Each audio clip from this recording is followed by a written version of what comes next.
Тело женщины 1989 года рождения обнаружили на месте пожара в частном доме в микрорайоне Марха в Якутске. Об этом сообщает пресс-служба МЧС России по региону. Отмечается, что сообщение о происшествии на улице Ярославской поступило в 2:49 ночи по якутскому времени. Пожарные прибыли через 5 минут. Огонь повредил дом по всей площади, это 81 квадратный метр.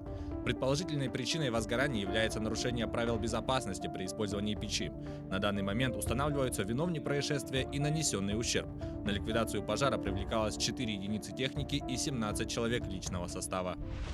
Один человек погиб при столкновении лодки и баржи с углем в Якутии.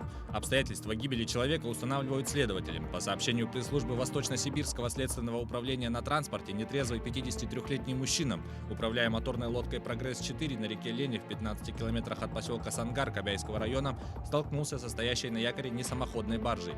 В результате находившийся в носовой части пассажир упал за борт и утонул. В отношении судоводителя возбудили уголовное дело о нарушении правил безопасности в состоянии алкогольного опьянения, повлекшей по неосторожности смерть человека. Ему грозит до 12 лет тюрьмы. В Верхневилюйском районе местный житель осужден за совершение грабежа. Предварительным следствием установлено, что неоднократно судимый 24-летний мужчина, разбив в рабочее время оконное стекло, проник в административное здание с целью хищения имущества. Когда злоумышленник находился в помещении офиса, его заметили работники организации и предприняли попытку его задержать. Но прихватив с собой ноутбук и зарядное устройство, ему удалось скрыться. Ущерб, причиненный организации, составил около 10 тысяч рублей. В ходе осмотра места происшествия были изъяты отпечатки пальцев, по которым сотрудники уголовного розыска оперативно установили злоумышленника.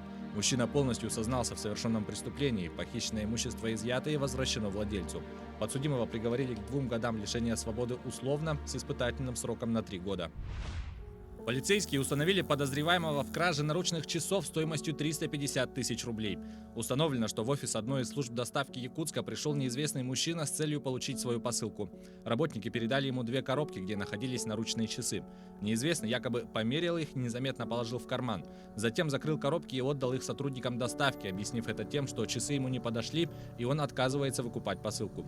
Позже работники службы доставки обнаружили, что коробки пусты, и обратились в полицию. Полицейские установили безработного 27-летнего мужчину. Выяснилось, что подозреваемый нашел чужую сим-карту, и у него созрел план, воспользовавшись ею, совершить кражу. Он заказал в одном из интернет-магазинов дорогостоящие часы и отслеживал перемещение своей посылки с помощью специального сервиса. Позже, надев маску и очки, скрывающие лицо, он пришел в службу доставки, украл часы и сбежал. Украденное он сдал в ломбард за 36 тысяч рублей. В его отношении возбудили уголовное дело. В Якутии мастер по ремонту ювелирных изделий подозревается в присвоении украшений клиентов. Пострадавшие женщины рассказали полицейским, что они сдали золотые изделия в ремонт в одну из городских мастерских и не получили их обратно. Подозреваемым оказался 43-летний индивидуальный предприниматель, уроженец Приморского края. Полицейские выяснили, что мужчина, являясь мастером по ремонту ювелирных изделий, присвоил золотые украшения заказчиков и уехал в Приморский край. Там злоумышленник переплавил драгоценный металл и изготовил другие изделия, которые продал через специализированные магазины.